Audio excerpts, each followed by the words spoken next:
ഈ സ്റ്റോറി നിങ്ങൾക്ക് ഇഷ്ടപ്പെട്ടാൽ സബ്സ്ക്രൈബ് ചെയ്യുക. അധ്യായം 117. അനന്തനും അരുന്ധതിയും രാവിലെ കോളേജിലെത്തിയപ്പോൾ കേട്ട വാർത്ത പ്രിൻസിപ്പൽ പ്രൊജക്ടർ റൂമിൽ മീറ്റിംഗിന് വിളിച്ചിട്ടുണ്ട് എന്നതാണ്. എ ബ്ലോക്കിലെ വിദ്യാർത്ഥികൾക്ക് വേണ്ടിയുള്ള മീറ്റിംഗിന് അനന്തനെ മാത്രം എന്തിന് പ്രത്യേകം ക്ഷണിച്ചു എന്നൊരു ചോദ്യം അരുന്ധതിയെയും അനന്തനെയും ചെറുതായി അലട്ടി. അനന്തനെ മാത്രമല്ല, അതാത് ക്ലാസ്സുകളിലെ ക്ലാസ് ടോപ്പർമാരെയും വിളിച്ചിട്ടുണ്ട് എന്നറിഞ്ഞ അരുന്ധതിയും അവിടേക്ക് ചെന്നു. താനെത്തി കുറച്ചു നേരം കഴിഞ്ഞതും മറ്റു ക്ലാസ് ടോപ്പേഴ്സിന്റെ ഒപ്പം അരുന്ധതി അങ്ങോട്ടേക്ക് വന്നത് കണ്ട് അനന്തൻ ചോദിച്ചു, അനു, നീയും വന്നോ ഇങ്ങോട്ട്?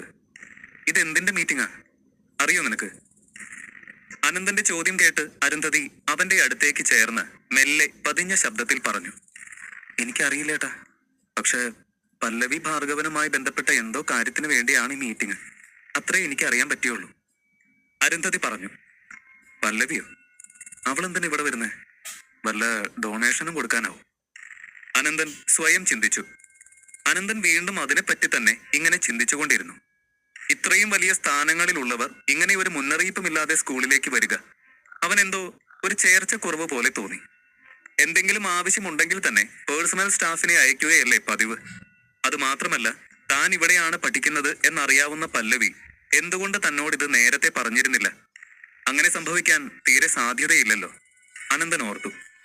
ഇതൊക്കെ ആലോചിച്ചുകൊണ്ട് അനന്തൻ അരുന്ധതിയെയും കൂട്ടി അടുത്തടുത്ത 2 സീറ്റുകളിലായി ചെന്നിരുന്നു. കുറച്ച് സീറ്റുകൾക്കപ്പുറം സുരഭിയും മഹിയും ഹർഷനുമൊക്കെ ഇരിക്കുന്നത് അനന്തൻ കണ്ടു. അവർ തിരികെ അനന്തനെയും അരുന്ധതിയെയും നോക്കിയെങ്കിലും അധികം മൈൻഡ് ചെയ്യാൻ നിന്നില്ല. പലതവണ അനന്തനെ പ്രകോപിപ്പിക്കാൻ ശ്രമിച്ചതിന്റെ പ്രത്യാഘാതം അറിഞ്ഞതാണ്. അതുകൊണ്ട് തന്നെ അവർക്കിനി വീണ്ടും വന്ന് എന്തെങ്കിലും സംസാരിച്ച് അനന്തനെ ചൊറിഞ്ഞിട്ട് ഇത്രയും ആളുകളുള്ള മീറ്റിംഗിൽ വില കളയാൻ ധൈര്യമില്ലായിരുന്നു. അതുകൊണ്ടാണ് അവർ മിണ്ടാതെ പോയത്. അനന്തൻ തന്റെ മുന്നിലിരിക്കുന്ന കുട്ടികൾ പല്ലവിയെ കുറിച്ച് സംസാരിക്കുന്നത് കേട്ടു. അതായത് അവളുടെ ഈ പെട്ടെന്നുള്ള സ്കൂൾ വിസിറ്റിനെ കുറിച്ചും അതുപോലെ തന്നെ കഴിഞ്ഞ ദിവസം അവൾ ഏതോ ചാനലിന് നൽകിയ ഇന്റർവ്യൂവിനെ കുറിച്ചും അങ്ങനെ പലതും. പക്ഷേ ഇതിനെ ഒന്നിനെയും പറ്റി അനന്തന് യാതൊരു അറിവും ഉണ്ടായിരുന്നില്ല. അനന്തൻ ഇതെല്ലാം കേട്ട് സംശയത്തോടെ അരുന്ധതിയോട് എന്തോ ചോദിക്കാൻ ഒരുങ്ങിയപ്പോഴേക്കും പ്രിൻസിപ്പൽ പ്രൊജക്ടർ ഓൺ ചെയ്തത് കണ്ട് അവൻ നിശബ്ദമായിരുന്നു. All the students present here. നിങ്ങളിൽ ഭൂരിഭാഗം പേരും 2 ദിവസം മുൻപ് മാധ്യമങ്ങൾ ചർച്ചയാക്കിയ സെൻസേഷണൽ ന്യൂസ് കണ്ടിരിക്കുമെന്ന് ഞാൻ വിശ്വസിക്കുന്നു. The most beautiful and talented girl of the state, അതായത് മിസ് കേരള ടൈറ്റിൽ സ്വന്തമാക്കിയ പെൺകുട്ടിയെ പറ്റിയുള്ള വാർത്ത നിങ്ങളെല്ലാവരും കേട്ടിട്ടുണ്ടാകുമല്ലോ അല്ലേ? അത്രയും ചോദിച്ച് പ്രിൻസിപ്പൽ സംസാരമൊന്ന് മുറിച്ചതും കുട്ടികൾ പലതും അടക്കം പറയാൻ തുടങ്ങി. നമ്മുടെ അഭിമാനമായ മിസ് കേരള മറ്റാരുമല്ല, നമ്മുടെ സ്വന്തം പല്ലവി ഭാർഗവനാണ് ആ ഭാഗ്യ നേട്ടം സ്വന്തമാക്കിയിരിക്കുന്നത്. ഒന്ന് നിർത്തി പ്രിൻസിപ്പൽ വീണ്ടും തുടർന്നു. പല്ലവി ഭാർഗവൻ ഈ പ്രായത്തിനിടെ സ്വന്തമാക്കുന്ന ആദ്യ നേട്ടമല്ല ഇത്. ചെറുപ്രായത്തിലെ തന്നെ അവർ ഭാർഗവ ഗ്രൂപ്പ് പോലെയുള്ളൊരു വലിയ ബിസിനസ് ശൃംഖലയുടെ CEO സ്ഥാനം വഹിക്കുകയാണ്. അതുപോലെ തന്നെ പഠനത്തിലും അവർ കഴിവ് തെളിയിച്ചിട്ടുണ്ട്. പഠനകാലത്ത് യൂണിവേഴ്സിറ്റി ടോപ്പർ ആയിട്ടാണ് അവർ പഠനം പൂർത്തിയാക്കിയത്. കഴിഞ്ഞ ദിവസമാണ് അവർ ഒരു ഇന്റർവ്യൂ കൊടുത്തതും അതിലൂടെ അവരിൽ ഒളിഞ്ഞു കിടന്ന മറ്റൊരു കഴിവ് കൂടി ജനശ്രദ്ധ പിടിച്ചു പറ്റിയതും. ആ ഇന്റർവ്യൂ തന്നെയാണ് അവർക്ക് ഈ അസുലഭ നേട്ടം കൈവരിക്കാനുള്ള വഴിയൊരുക്കിയതും. ഒരു ചെറിയ മൗനത്തിന് ശേഷം പ്രിൻസിപ്പൽ വീണ്ടും തുടർന്നു. ഇവിടെ ഇപ്പോൾ ഈ മീറ്റിംഗിൽ പങ്കെടുക്കുന്ന നിങ്ങൾ എല്ലാവരും ഈ ഇൻസ്റ്റിറ്റ്യൂട്ടിന്റെ ടോപ്പേഴ്സ് തന്നെയാണ്. അതിനാൽ തന്നെ നിങ്ങളിൽ നിന്നും ഞങ്ങൾ ഉയർന്ന റാങ്കുകൾ മാത്രമല്ല പ്രതീക്ഷിക്കുന്നത്, അക്കാഡമിക്സിന്റെ കൂടെ തന്നെ നിങ്ങളുടെ അഭിരുചികളും സ്കിൽസും വളർത്തണം എന്നുകൂടി ഞങ്ങൾ ആഗ്രഹിക്കുന്നുണ്ട്. നിങ്ങൾ ആ ഇന്റർവ്യൂ കണ്ടിട്ടുണ്ടെങ്കിൽ തീർച്ചയായും നിങ്ങൾക്ക് അറിയാമായിരിക്കും, ഭാർഗവ ഗ്രൂപ്പ് ഒരു പുതിയ മരുന്ന് മാർക്കറ്റിൽ ലോഞ്ച് ചെയ്തതും അത് വളരെയധികം ജനശ്രദ്ധ നേടിയതുമായ കാര്യങ്ങൾ. മേദിനിധാര എന്നാണ് അതിന്റെ പേര്. ആ ഔഷധം വിപണിയിലെത്തിയ ആദ്യ നാളുകളിൽ പരസ്യങ്ങളിലൂടെയാണ് വിറ്റുപോയതെങ്കിൽ കുറഞ്ഞ ദിവസങ്ങൾ കൊണ്ട് തന്നെ ഉപയോഗിച്ചവരുടെ സംതൃപ്തിയിലൂടെ അത് പേരെടുത്തിട്ടുണ്ട്. എനിക്ക് തോന്നുന്നില്ല മറ്റൊരു ഹെൽത്ത് ഡ്രിങ്കും ഇത്രത്തോളം കസ്റ്റമർ സാറ്റിസ്ഫാക്ഷൻ നേടി വിപണിയിൽ വിജയിച്ചിട്ടുണ്ട് എന്ന്. അതിന്റെ ക്രെഡിറ്റും മിസ് പല്ലവി ഭാർഗവൻ ഉള്ളത് തന്നെയാണ്.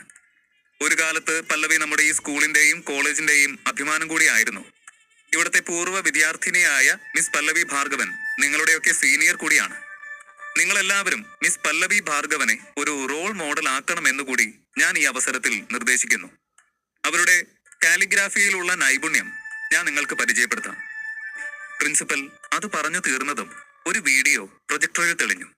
അതിൽ പല്ലവിയുടെ ഇന്റർവ്യൂവിന് വേണ്ടി അവളുടെ ഓഫീസ് റൂമിനകത്തേക്ക് കയറി വന്ന മീഡിയക്കാരുടെ ക്യാമറയിൽ യാദൃശ്ചികമായി പതിഞ്ഞ അവളുടെ ചില കയ്യെഴുത്തുകളാണ്. നല്ല അസലായി കാലിഗ്രാഫിയിൽ എന്തൊക്കെയോ എഴുതി മാറ്റി വെച്ചിരിക്കുന്ന കടലാസുകൾ.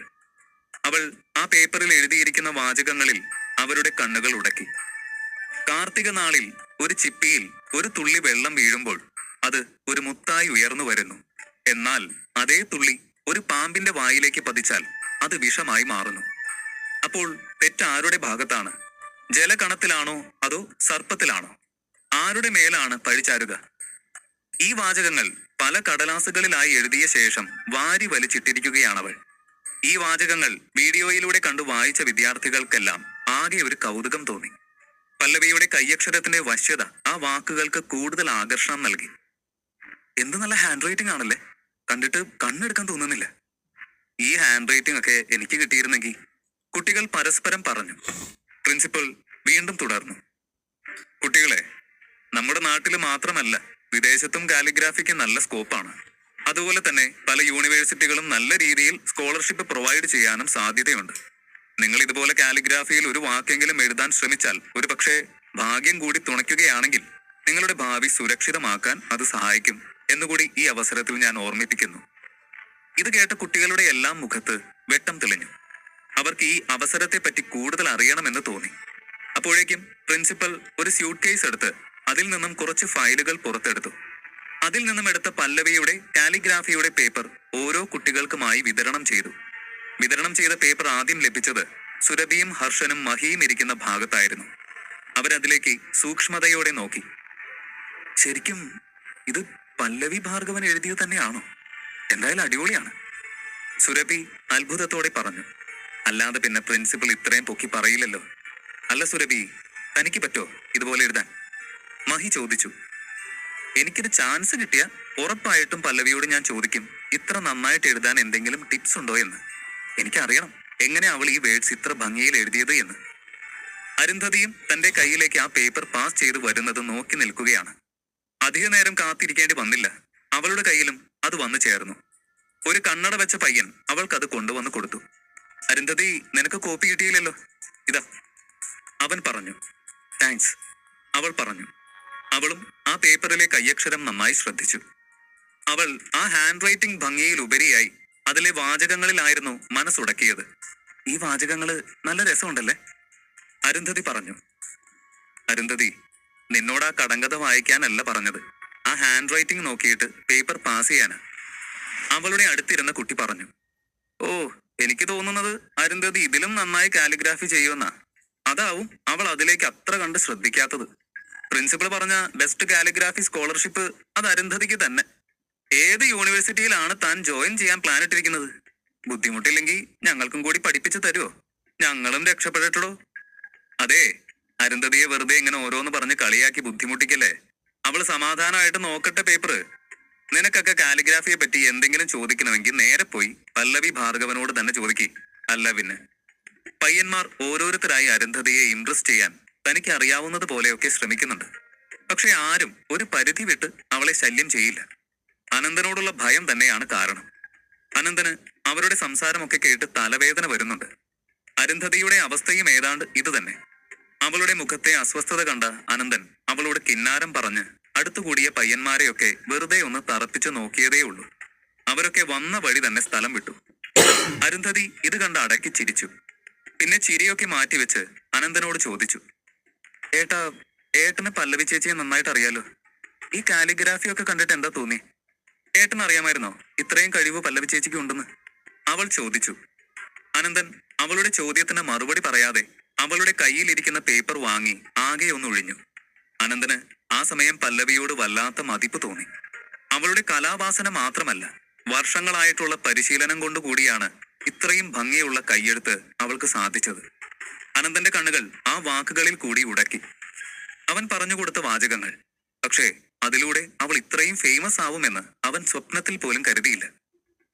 എഴുത്ത് അത്ര മോശമൊന്നുമല്ല. അനന്തൻ പറഞ്ഞത് കേട്ട് അരുന്ധതി നെറ്റി ചുളിച്ചു നോക്കി. അവൻ പൂർണ്ണമായും അവളുടെ എഴുത്തിൽ സംതൃപ്തനല്ലായിരുന്നു. കാരണം ഇപ്പോൾ ഇവർ പറയുന്ന കാലിഗ്രാഫി എന്ന കയ്യെഴുത്ത് കല, അത് ആദ്യകാലം മുതൽക്കേ തന്നെ ഭൂമിയിലുള്ള വിദ്യയാണ്. ഗുപ്ത സന്ദേശവും അമൂല്യ മന്ത്രങ്ങളുമൊക്കെ ഇങ്ങനെയുള്ള ലിപികളിലാണ് വലിയ യോഗികൾ എഴുതുന്നത്. അങ്ങനെയുള്ളവർക്ക് ഈ പർവ്വതങ്ങളെയും നദികളെയും പോലും നിയന്ത്രിക്കാനുള്ള കഴിവുണ്ടായിരുന്നു ആ കാലത്ത്. അനന്തന്റെ മനസ്സ് പറഞ്ഞു, ഒരുപക്ഷെ പല്ലവിക്ക് ജന്മസിദ്ധമായി ലഭിച്ച ഈ കഴിവ് വളർത്തിയെടുത്താൽ ഇനിയും ഒരുപാട് നന്നാവുമെന്ന്. അതിനാലാണ് അവൻ അരമനസ്സോടെ കൊള്ളാമെന്ന അഭിപ്രായം പറഞ്ഞത്. എന്താ ഏട്ടാ, ഏട്ടന് ഇഷ്ടപ്പെട്ടില്ലേ? മോശമല്ല എന്ന് പറഞ്ഞ എന്താ അതിന്റെ അർത്ഥം? അരുന്ധതി ചോദിച്ചു. ഇത് കൊള്ളില്ല എന്നല്ലാടി, എന്തോ ഇത് കണ്ടിട്ട് എന്റെ മനസ്സ് പറയുന്നു പല്ലവിക്ക് ഇനിയും ഒരുപാട് നന്നാക്കാൻ പറ്റും അവളുടെ ഈ കഴിവിന്. അരുന്ധതി അതിന് തർക്കിച്ചില്ല. കാരണം അവൾക്കറിയാം തന്നെക്കാളും നന്നായി ഏട്ടന് പല്ലവിയെ അറിയാമെന്ന്. അപ്പോൾ ഏട്ടൻ പറയുന്നതിൽ എന്തെങ്കിലും സത്യമുണ്ടാകുമെന്ന് അവളും വിശ്വസിച്ചു. പക്ഷേ അനന്തന്റെ ഈ വാക്കുകൾ ശ്രദ്ധിച്ച ചിലർക്കെല്ലാം അവനോട് ദേഷ്യമാണ് തോന്നിയത്. അതറിയാതെ അരുന്ധതിയും അനന്തനും ആ കാലിഗ്രാഫിയെ പറ്റി വീണ്ടും എന്തൊക്കെയോ സംസാരിച്ചു കൊണ്ടിരുന്നു. പല്ലവിക്ക് ഇനിയും ആരും അറിയാത്ത എന്തൊക്കെ കഴിവുകൾ ഉണ്ടാകും.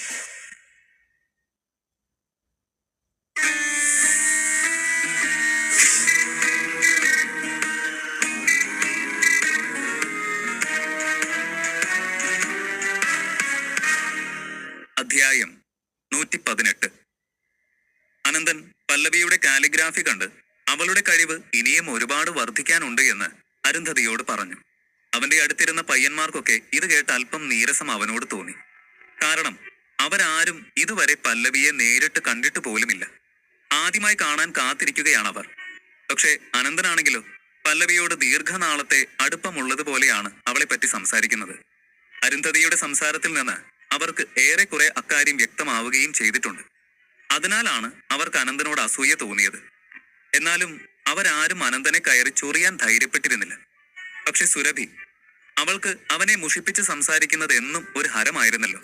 അതുകൊണ്ട് തന്നെ അവൾ ഈ അവസരം മുതലാക്കി അവനോട് പോരിന് ചെന്നു. പല്ലവി ഇനിയും ഒരുപാട് ഇംപ്രൂവ് ആവാനുണ്ടല്ലേ അനന്ത? ഇതാരാ ഈ പറയുന്ന? ജീവിതത്തിൽ ഒരു തവണ പോലും ഒരു കാലിഗ്രാഫി ബ്രഷ് കൈകൊണ്ട് പിടിച്ചിട്ടില്ലാത്ത നീയോ? നിനക്ക് അവളുമായി അർഹിക്കുന്നതിൽ അധികം അടുപ്പമുള്ളത് കൊണ്ട് അവളെ എങ്ങനെ തരം താഴ്ത്തി സംസാരിക്കാൻ അധികാരമുണ്ടെന്നാണോ വിചാരം? ഇവിടെയുള്ള എല്ലാവരും അവളുടെ കഴിവ് നിസ്സംശയം അംഗീകരിച്ചപ്പോ നിനക്ക് മാത്രം എന്താ പ്രശ്നം? വല്ലാത്ത ഷോ ഓഫ് തന്നെയാണെന്താ ഇത്? സുരഭി അവനെ പരിഹസിച്ചു പറഞ്ഞു. സുരഭി ഇത്രയും പറഞ്ഞപ്പോൾ മഹിയും തന്റെ മൗനം ഭേദിച്ചു. അവനും അവളെ സപ്പോർട്ട് ചെയ്യാനെത്തി. ഇത്രയും അഹങ്കാരം പിടിച്ച ആളുകളെ ഞാനും ഇതുവരെ കണ്ടിട്ടില്ല.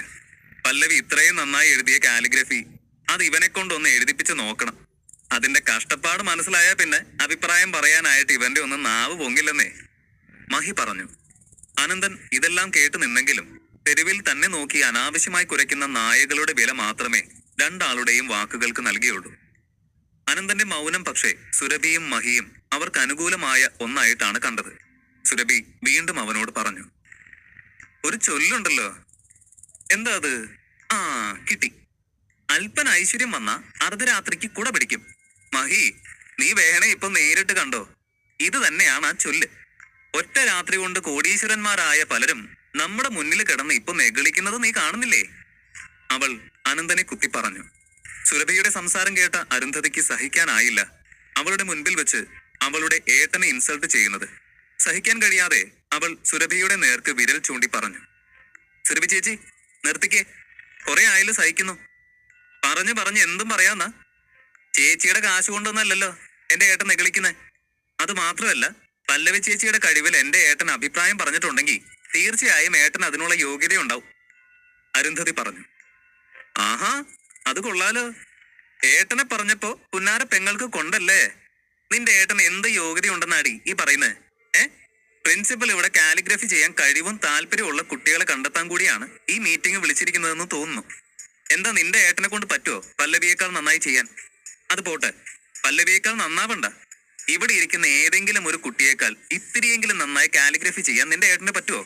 ചുമ്മാ കയറി ഡയലോഗ് അടിക്കല അരുന്ധതി, സുരഭി പറഞ്ഞു. സുരഭി അത്രയും ധൈര്യത്തോടെ വെല്ലുവിളിക്കാൻ കാരണമുണ്ട്. എന്തെന്നാൽ അവൾക്ക് അനന്തനെ കുഞ്ഞിലേ മുതലേ അറിയാം. ഇന്ന് വരെ അവന് കാലിഗ്രഫി ചെയ്ത് വശമുള്ളതായി അവൾക്കറിയില്ല. ഇങ്ങനെ ഒരു കലയിൽ കഴിവ് തെളിയിക്കണമെങ്കിൽ വർഷങ്ങളുടെ പരിശീലനവും താല്പര്യവും വേണം. അതുകൊണ്ട് തന്നെ അനന്തൻ ഒരിക്കലും കാലിഗ്രഫി ചെയ്യില്ല എന്നവൾ ഉറച്ചു വിശ്വസിച്ചു. ഈ പറയുന്ന നിനക്ക് എന്ത് യോഗ്യതയുള്ളത് ഇങ്ങനെ പ്രസംഗിക്കാൻ?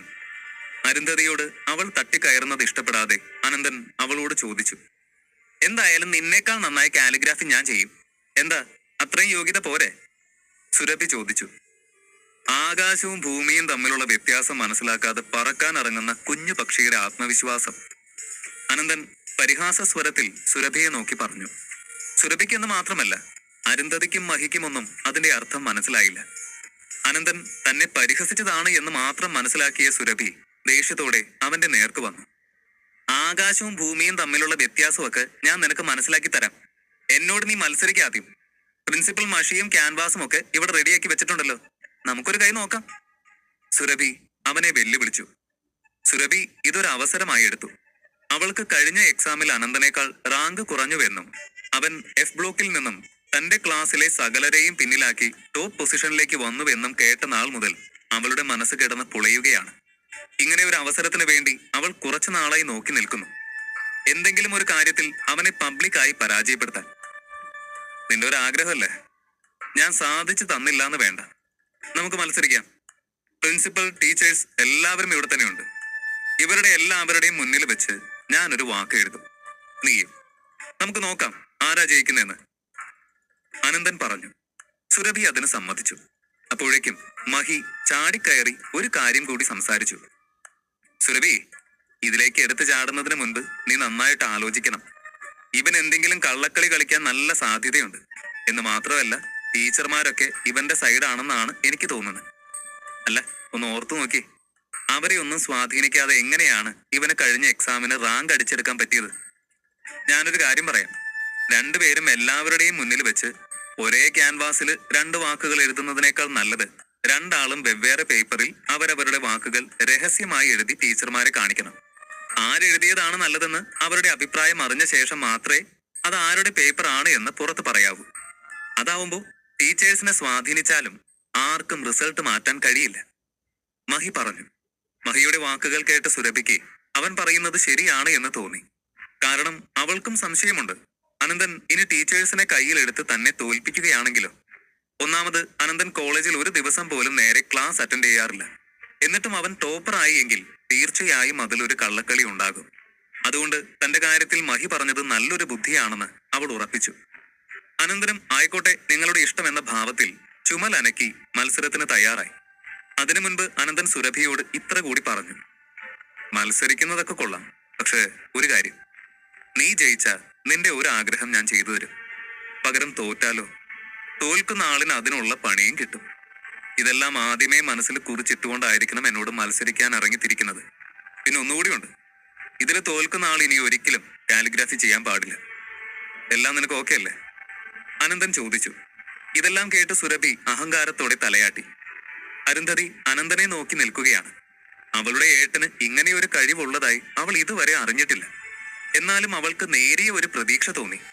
കാരണം ഈ ഇടയായി തന്റെ ഏട്ടൻ എപ്പോഴെല്ലാമാണോ ഇങ്ങനെ ആത്മവിശ്വാസം കാണിച്ചിട്ടുള്ളത്, അപ്പോഴെല്ലാം ഏവരെയും ഞെട്ടിക്കുന്ന പല കഴിവുകളും കാഴ്ചവെച്ചിട്ടുണ്ട്. ഇത്തവണയും അനന്തന്റെ ധൈര്യവും ആത്മവിശ്വാസവും വെറുതെ ആവില്ല എന്ന് അവളുടെ മനസ്സ് പറഞ്ഞു. എന്ന് മാത്രമല്ല, അവളുടെ ഏട്ടൻ എവിടെയും തോൽക്കില്ല എന്നും അവൾക്കിപ്പോൾ ധൈര്യമുണ്ട്. ഏട്ടാ, ഓൾ ദി ബെസ്റ്റ്, അവൾ പറഞ്ഞു. അനന്തൻ അത് കണ്ട് അവളെ നെറ്റി ചുളിച്ചു നോക്കി. നിനക്ക് ഒട്ടും പേടിയില്ലാനോ ഞാൻ ജയിക്കോ ഇല്ലയോ എന്ന് അവൻ ചോദിച്ചു. സാധാരണ തന്റെ അനിയത്തി ഒരു പേടിത്തൊണ്ടിയാണെന്നും തന്റെ കാര്യത്തിൽ അവളുടെ ആ പേടി ഇരട്ടിക്കുമെന്നും അവൻ അറിയാം. അതുകൊണ്ട് തന്നെ ഇത്തവണ അരുന്ധതിയുടെ മുഖത്തെ ധൈര്യം അവനെ തെല്ലൊന്ന് അമ്പരപ്പിച്ചു. എനിക്കറിയാം എന്റെ ഏട്ടനെ ജയിക്കുമെന്ന് അവൾ പുഞ്ചിരിയോടെ പറഞ്ഞു. മിടുക്കി, ഇനി എന്നും ഇങ്ങനെ വേണം. അപ്പൊ മോള് സമാധാനമായിട്ട് കോമ്പറ്റീഷൻ കണ്ട് രസിച്ചോ? അനന്തൻ അവളുടെ കവിളിൽ തട്ടി. ഇതെല്ലാം കണ്ട് അടുത്തു നിന്ന സുരഭി ഈർഷ്യയോടെ മുഖം തിരിച്ചു. സ്റ്റേജിലേക്ക് കയറി ടേബിളിൽ വെച്ചിരുന്ന ബ്രഷ് എടുത്ത് സുരഭി നല്ല കൈപ്പടയിൽ ഒരു വാക്ക് എഴുതാൻ തുടങ്ങി.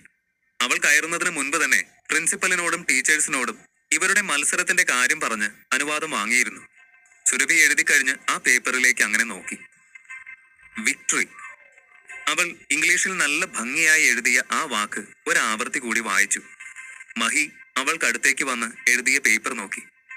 സുരഭി, നന്നായിട്ടുണ്ടല്ലോ. ഈ കാലിഗ്രാഫിയെ തോൽപ്പിക്കാൻ അനന്തനെന്നല്ല ഇവിടെ ഇരിക്കുന്ന മറ്റു കുട്ടികൾക്കും പറ്റില്ലെന്നാണ് എനിക്ക് തോന്നുന്നത്. അത്രയ്ക്ക് ഭംഗിയായിട്ടുണ്ട്, അവൻ പറഞ്ഞു. ആ പേപ്പർ മഹിയുടെ കയ്യിലേക്ക് കൊടുത്ത ശേഷം സുരഭി ബ്രഷും പേപ്പറും എടുത്ത് അനന്തന് നേർക്ക് നീട്ടി. പിടിക്ക്, ഇനി നിന്റെ ചാൻസാ, അവൾ ഗർവോടെ പറഞ്ഞു. ആ പേപ്പർ വാങ്ങുന്നതിന് മുൻപ് അനന്തൻ മഹിയുടെ കയ്യിലെ പേപ്പറിലേക്ക് നോക്കി. ഈ പൊട്ട കാലിഗ്രഫി ചെയ്യാൻ വേണ്ടിയാണോ നീ ഇത്രയും ജാട കാണിച്ച്? എഴുതിയ വാക്ക് വിക്ടറി എന്നാണെങ്കിലും എഴുതി കഴിഞ്ഞപ്പോ അത് ഫെയിലർ ആയി പോയല്ലോ സുരഭി. അനന്തൻ അവളുടെ അഹങ്കാരത്തിന്റെ നെറുകയിലിട്ട് കൊട്ടാൻ വേണ്ടി മനഃപൂർവ്വം തന്നെ ഇങ്ങനെ പറഞ്ഞു. ആദ്യം നീ എഴുതി കാണിക്ക്, അപ്പൊ അറിയാം ആർക്കാണ് വിക്ടറി ആർക്കാണ് ഫെയിലിയർ എന്നൊക്കെ. വെറുതെ വാചകോടി മാത്രമുണ്ട്, യൂസ്ലെസ്. സുരഭി പിറുപിറുത്തു. തോൽവി കൺഫേം ചെയ്യാൻ അത്ര തിരക്കാണെങ്കിൽ അങ്ങനെ ആവട്ടെ, ഞാനായിട്ട് നിരാശപ്പെടുത്തുന്നില്ല എന്ന് പറഞ്ഞുകൊണ്ട് അനന്തൻ ബ്രഷ് എടുത്ത് മഷിയിലേക്ക് മുക്കി നിസ്സാരമായി ആ പേപ്പറിൽ ഒന്ന് തൊട്ടു. ഒരു കുത്ത് മാത്രോ? ഇതാണോ നിന്റെ കാലിഗ്രഫി? നീ എന്താ ആൾക്കാരെ പൊട്ടം കളിപ്പിക്കുന്നോ? സുരഭി ചോദിച്ചു. നിനക്ക് മനസ്സിലായില്ലേ സുരഭി? ഒരു കുത്ത് അവനായിട്ടിട്ടതല്ല, അവന്റെ കൈ വിറച്ച് പേപ്പറിൽ അല്പം മഷി പുരണ്ടതാ. വലിയ വായിൽ വാചകം അടിക്കുമെങ്കിലും നീ എഴുതിയത് കണ്ട അവന്റെ കിളി പറന്നു. നിന്റെ ഒപ്പം ജയിക്കാനാവില്ലെന്ന് മനസ്സിലായി നിൽക്കുന്ന നിൽപ്പ് കണ്ടില്ലേ? മഹി അനന്തനെ കളിയാക്കി പറഞ്ഞു. ഇത് കേട്ട സുരഭി അഭിമാനത്തോടെ തല ഉയർത്തി നിന്നു. നീ എന്താ അടവേർക്കാണോ? ഇനി ഇപ്പൊ പറയാലോ, ഞാൻ വേണ്ടാന്ന് വെച്ചിട്ടാ, ഇല്ലെങ്കി അങ്ങ് മല മറിച്ചേനെ, നീ ആയിട്ട് തോറ്റു തന്നിട്ടാണ് ഞാൻ ജയിച്ചത്, അങ്ങനെ പലതും. എനിക്ക് അങ്ങനെ നിന്റെ ഔദാര്യം കൊണ്ടുള്ള ഒരു ജയമായിരുന്നില്ല വേണ്ടത്. മര്യാദയ്ക്ക് നേരെ എഴുത്, അവൾ പറഞ്ഞു. എന്തായാലും നിനക്കങ്ങനെ വിഷമിക്കേണ്ടി വരില്ല എന്ന് മാത്രം പറഞ്ഞ് അനന്തൻ തന്റെ പേപ്പറും സുരഭിയുടെ പേപ്പറും ഒരുപോലെ മടക്കി പ്രിൻസിപ്പാളിനെ ഏൽപ്പിച്ചു. എല്ലാവരും വിധി അറിയാൻ കാത്തിരിക്കുകയാണ്. സുരഭിയുടെയും മഹിയുടെയും മുഖത്ത് മാത്രം അമിതമായ ആത്മവിശ്വാസം കാണാം. അവർ പ്രിൻസിപ്പൽ ആ പേപ്പർ പരിശോധിക്കുന്നതും കാത്ത് അക്ഷമരായി നിന്നു. എന്തായിരിക്കും ഈ മത്സരത്തിന്റെ റിസൾട്ട്? അധ്യായം 119. അനന്തനും സുരഭിയും കാലിഗ്രഫി ചെയ്ത പേപ്പർ മടക്കി പ്രിൻസിപ്പാളിനെ ഏൽപ്പിച്ചു. അയാൾ അത് രണ്ടും സസൂക്ഷ്മം നിരീക്ഷിച്ചു. വിക്ടറി, നന്നായി എഴുതിയിട്ടുണ്ടല്ലോ. അത്രയും പറഞ്ഞപ്പോഴേക്കും സുരഭി വിജയം ഉറപ്പിച്ച് മുന്നോട്ട് വന്നു. സർ, അത് ഞാൻ എഴുതിയതാ. താങ്ക് യു സർ, അവൾ പറഞ്ഞു. കൊള്ളാം മോളെ, നീ ഈ കോളേജിന്റെ വാഗ്ദാനമാണെന്ന് എനിക്കറിയാം. നന്നായിട്ടുണ്ട്. ഇനി ഒരുപാട് ഇംപ്രൂവ് ചെയ്യാൻ ശ്രമിക്കണം. എന്നാൽ നീ തീർച്ചയായും നല്ലൊരു സ്ഥാനത്ത് തന്നെ എത്തുമെന്ന് എനിക്ക് ഉറപ്പുണ്ട്, പ്രിൻസിപ്പൽ പറഞ്ഞു. സർ, രണ്ടാമത്തെ പേപ്പർ. മഹി അനന്തനെ പരിഹസിക്കാൻ എന്നോണം ആ പേപ്പറിന്റെ കാര്യം പ്രിൻസിപ്പാളിനെ ഓർമ്മിപ്പിച്ചു. അയാൾ അത് നിവർത്തി നോക്കിയിട്ട് ഇങ്ങനെ പറഞ്ഞു. വാവ്, ഇൻട്രസ്റ്റിംഗ്, കൊള്ളാലോ. ഒരു ഡോട്ട് മാത്രമേ ഉള്ളൂവെങ്കിലും ഒരു ഭംഗിയൊക്കെയുണ്ട്. കഴിവുള്ള ഒരാൾക്ക് മാത്രമേ കാലിഗ്രഫിയിൽ ഇത്ര കൃത്യമായ ഒരു ഡോട്ട് ഇടാൻ സാധിക്കുള്ളൂ, പ്രിൻസിപ്പൽ പറഞ്ഞു. ഇത് കേട്ട സുരഭിയുടെ മുഖം ഇരുണ്ടുവെങ്കിലും ജയം തനിക്കാണെന്ന് ഉറപ്പിച്ചുകൊണ്ട് അവൾ വീണ്ടും ചോദിച്ചു. എന്നാലും സർ, ഇവ രണ്ടിൽ ഏതാ ബെസ്റ്റ്? അവൾ വീണ്ടും ചോദിച്ചു. രണ്ടും വളരെ നല്ലതാണ് സുരഭി, ഏറെക്കുറെ സെയിം ലെവൽ തന്നെ. നിനക്ക് കാലിഗ്രഫിയിൽ ഇത്രയും അധികം ടാലന്റ് ഉണ്ടാകുമെന്ന് ഞാൻ ഒട്ടും കരുതിയില്ല. ആക്ച്വലി ഞാനിന്ന് പല്ലവി ഭാർഗവനെ ഇവിടേക്ക് വിളിച്ചത് തന്നെ നിങ്ങളെപ്പോലെയുള്ളവരുടെ ഒളിഞ്ഞു കിടക്കുന്ന കഴിവുകൾ കണ്ടെത്താനും വളർത്താനും ഒരു മോട്ടിവേഷൻ ആൻഡ് ഗൈഡൻസ് തരാനും ഒക്കെ വേണ്ടിയാണ്. നീ അതിൽ വിജയിച്ചിരിക്കുന്നു. എനിക്ക് നിന്നിൽ അഭിമാനമുണ്ട് കുട്ടി, പ്രിൻസിപ്പൽ സുരഭിയോട് പറഞ്ഞു. സുരഭിയുടെ മുഖം ഒന്ന് തെളിഞ്ഞുവെങ്കിലും അവൾക്ക് കൃത്യമായൊരു ഉത്തരം ലഭിക്കാത്തതിന്റെ നിരാശയുണ്ടായിരുന്നു. താങ്ക് യു സർ, ഞാൻ സുധാകർ സാറിനെ കൂടി ഇതൊന്ന് കാണിച്ചിട്ട് വരട്ടെ, അവൾ പ്രിൻസിപ്പാളിനോട് ചോദിച്ചു. പിന്നെന്താ, അങ്ങനെ ആവട്ടെ. സാറിന് ഒരുപക്ഷെ പറയാൻ പറ്റും ഇതിലേതാണ് ബെസ്റ്റ് എന്ന്, പ്രിൻസിപ്പൽ നിർദ്ദേശിച്ചു. സുധാകറാണ് കോളേജിലെ കാലിഗ്രഫി പഠിപ്പിക്കുന്നത്. അപ്പോൾ അദ്ദേഹത്തെ കാണിച്ചാൽ കറക്റ്റ് ആയിട്ടുള്ള ജഡ്ജ്മെന്റ് പറയാൻ സാധിക്കും. സുരഭി സുധാകർ സാറിന്റെ അടുത്തേക്ക് നടന്നു. സുധാകർ രണ്ട് പേപ്പറും കൃത്യമായി നിരീക്ഷിച്ചു. ശേഷം സുരഭിയോട് ഇങ്ങനെ പറഞ്ഞു. നോക്ക് സുരഭി, കാലിഗ്രഫി എന്നാൽ വെറും ഒരു ആർട്ടല്ല. വെറുതെ നല്ല ഭംഗിയായിട്ട് അക്ഷരങ്ങൾ കുത്തിക്കുറിക്കുന്നതുമല്ല കാലിഗ്രഫി. നല്ല കാലിഗ്രഫിയിലേക്ക് നോക്കി നിൽക്കുമ്പോൾ തന്നെ നമ്മുടെ ഉള്ളിൽ ഒരു എനർജി ഫീൽ ചെയ്യും. നീ ഇങ്ങനെ ഒരു വാക്കിന് തന്നെ പല സ്റ്റൈൽ ഓഫ് കാലിഗ്രഫി ഉപയോഗിച്ചതിന് തെറ്റൊന്നുമില്ല. അതിലൂടെ ആ വാക്കിന് ഭംഗി ഇരട്ടിച്ചിട്ടുണ്ട്. പക്ഷേ അത്ര നേരം തല ഉയർത്തി നിന്ന സുരഭി ആ പക്ഷേ കേട്ട് നെറ്റിച്ചുളിച്ചു. എന്ത് പക്ഷേ? അവൾ സ്വയം ചോദിച്ചു. ഈ രണ്ടാമത്തെ പേപ്പർ നോക്കിക്കേ സുരഭി. ഒരു ഡോട്ട് മാത്രമേ ഉള്ളൂവെങ്കിലും ഇതിന് പിന്നിലെ കലാകാരന്റെ കഴിവ് ഈ ഒരു ഡോട്ട് വിളിച്ചു പറയുന്നുണ്ട്. ഈ പേപ്പറിലേക്ക് നോക്കുമ്പോൾ തന്റെ പേപ്പറിൽ മിസ്സായ ആ എനർജി ഇതിൽ കാണാം. സുധാകർ സാർ പറഞ്ഞത് കേട്ട് പ്രിൻസിപ്പൽ അതിശയിച്ചു. റിയലി? ഈ രണ്ട് വാക്കുകൾ തമ്മിൽ അത്രയേറെ വ്യത്യാസമുണ്ടോ? എനിക്ക് ഈ രണ്ടും ഒരുപോലെ ഇഷ്ടപ്പെട്ടു. ഇത് കേട്ട് ഒരു പുഞ്ചിരിയോടെ സുധാകർ സാർ പറഞ്ഞു, principal sir, just look at this. ഈ ഡോട്ടിലേക്ക് അല്പനേരം നോക്കി നിൽക്കൂ. നമ്മുടെ ഉള്ളിലേക്ക് എന്തോ ഒരു തേജസ് ഉയർന്നു വരുന്നത് പോലെ തോന്നുന്നില്ലേ? അതായത് നല്ലൊരു സംഗീതമോ നൃത്തമോ ആസ്വദിക്കുമ്പോൾ ഉള്ളതുപോലെ. ഈ ഒരു കയ്യെഴുത്ത് കലയ്ക്കും അതേ നിർവൃതി നമ്മളിൽ പടരാൻ സാധിക്കും. പക്ഷെ അത്രയും പെർഫെക്റ്റ് ആയിട്ടുള്ള ആർട്ടിന് മാത്രം. സുധാകരന്റെ വാക്കുകൾ ശ്രദ്ധയോടെ കേട്ട ശേഷം സുരഭിയുടെ പേപ്പർ മാറ്റിവെച്ചുകൊണ്ട് അനന്തന്റെ പേപ്പർ മേശമേൽ നിവർത്തി വെച്ചു. അതിലേക്ക് തന്നെ സൂക്ഷ്മമായി നോക്കി. അല്പനേരം കഴിഞ്ഞപ്പോൾ പ്രിൻസിപ്പാലിന്റെ കണ്ണുകൾ വിടർന്നു. അയാൾ പറഞ്ഞു, ശരിയാണ്, എനിക്ക് ആദ്യമേ തന്നെ രണ്ടും ഇഷ്ടമായത് കാരണം രണ്ടാമത്തെ പേപ്പർ അത്ര കാര്യമായിട്ട് പരിശോധിച്ചില്ല. ഒരുപക്ഷെ ആദ്യത്തെ പേപ്പറിന്റെ ഭംഗി എന്നെ സ്വാധീനിച്ചത് കാരണമാവാം. പക്ഷെ വ്യക്തമായി നിരീക്ഷിക്കുന്ന ഒരാൾക്ക് നന്നായി മനസ്സിലാക്കാൻ പറ്റും സുധാകർ ഉദ്ദേശിച്ച ഫീൽ എന്താണെന്ന്. സുരഭി മോളെ, സുധാകർ സാർ പറഞ്ഞത് സത്യം തന്നെയാ. നീ എഴുതിയ വിക്ടറിയേക്കാൾ നല്ലത് ആ ഡോട്ട് തന്നെയാണ്. സുധാകർ സാർ ആ മത്സരം നടക്കുമ്പോൾ അവിടെ ഇല്ലായിരുന്നു. ആളപ്പോൾ അവിടേക്ക് വന്നതേ ഉള്ളൂ. അതുകൊണ്ട് തന്നെ രണ്ട് പേപ്പറും ആരൊക്കെയാണ് എഴുതിയത് എന്ന് അയാൾക്ക് കൃത്യമായി അറിയില്ല. സുരഭി, ഈ ഡോട്ട് അത് നീ തന്നെയാണോ കുട്ടി വരച്ചത്? നിനക്ക് വളരെ നല്ല ഒരു ഭാവി ഞാൻ കാണുന്നുണ്ട്. എനിക്ക് നിന്നോട് ഇമ്പോർട്ടന്റ് ആയിട്ടുള്ള മറ്റൊരു കാര്യം കൂടി ചോദിക്കാനുണ്ട്. നീ ആരിൽ നിന്നാണ് ഈ മഹത്തായ കല പഠിച്ചെടുത്തത്? ഇത്രയും നന്നായി ഒരു ഗുരു ഇല്ലാതെ പഠിക്കുക അസാധ്യം. എന്തായാലും ആ ഗുരു ഞാനല്ല. കാരണം ഞാൻ ഇങ്ങനെയുള്ള ടെക്നിക്സ് ഒന്നും കോളേജിൽ ഇതുവരെ പഠിപ്പിച്ചിട്ടില്ല. കാരണം എന്റെ സ്റ്റുഡൻസ് ആരും ആ ലെവലിലേക്ക് എത്തിയിട്ടില്ല. നിന്റെ ഗുരു ആരാ? എനിക്ക് അയാളെ ഒന്ന് പരിചയപ്പെടണമെന്നുണ്ട്. സുധാകർ പറയുന്നത് കേട്ട് സുരഭി ആകെ പരിഭ്രമിച്ചു. തന്റെ കാലിഗ്രഫി അനന്തന്റേതിനേക്കാൾ മോശമാണ് എന്നത് പോലും അവൾക്ക് ഉൾക്കൊള്ളാനായിട്ടില്ല. അപ്പോഴാണ് കൂനിന്മേൽ കുരു എന്നതുപോലെ സുധാകർ സാറിന്റെ ഈ വാക്കുകൾ. അവൾ എന്ത് ചെയ്യണമെന്നറിയാതെ കുഴഞ്ഞു.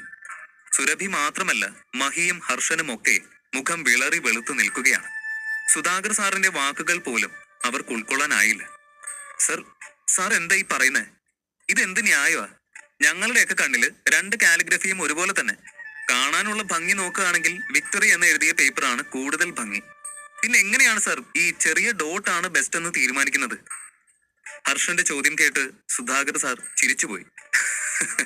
നോക്കു മോനെ, ഇത് വെറും ഒരു സാധാരണ കാലിഗ്രഫി അല്ല. എന്തിനേറെ പറയുന്നു, എനിക്ക് പോലും കഴിയില്ല ഇങ്ങനെ ഒരു കാലിഗ്രഫി ചെയ്യാൻ. അനന്തനാണെങ്കിൽ ഇതിലൊന്നും ഇടപെടാതെ പേപ്പർ രണ്ടും പ്രിൻസിപ്പാലിനെ ഏൽപ്പിച്ച നേരം തന്നെ അരുന്ധതിയുടെ അടുത്തേക്ക് പോയിട്ടുണ്ടായിരുന്നു. കുറച്ചു നേരം അവളോട് കളിച്ചു ചിരിച്ച് സമാധാനമായി ഇരുന്ന അനന്തൻ സുരഭിയുടെയും കൂട്ടരുടെയും ഡ്രാമ കാണാൻ പോലും സമയം പാഴാക്കിയില്ല. സുധാകർ സാർ വിധി പ്രഖ്യാപിച്ചു കഴിഞ്ഞപ്പോൾ അനന്തൻ തന്റെ സീറ്റിൽ നിന്നും വീണ്ടും എഴുന്നേറ്റു.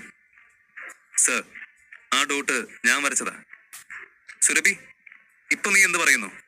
തോൽവി ആക്സെപ്റ്റ് ചെയ്യാൻ മനസ്സിനെ പ്രിപ്പയർ ചെയ്തോ? അനന്തൻ ചോദിച്ചത് കേട്ട് മറുപടി ഒന്നുമില്ലാതെ ചൂളി നിൽക്കുന്ന സുരഭിയെ കണ്ട് ഹർഷൻ അവൾക്ക് വേണ്ടി സംസാരിച്ചു. ഈ കോമ്പറ്റീഷൻ ക്യാൻസൽ ചെയ്യണം. സുരഭി ചേച്ചിക്ക് ഇതുപോലെ ഒരു ഡോട്ട് ഇടാൻ വലിയ പാടൊന്നുമില്ല. രണ്ടുപേരും രണ്ടു തരം ആർട്ട് ചെയ്തിട്ട് അത് കമ്പയർ ചെയ്താൽ ശരിയാവില്ല.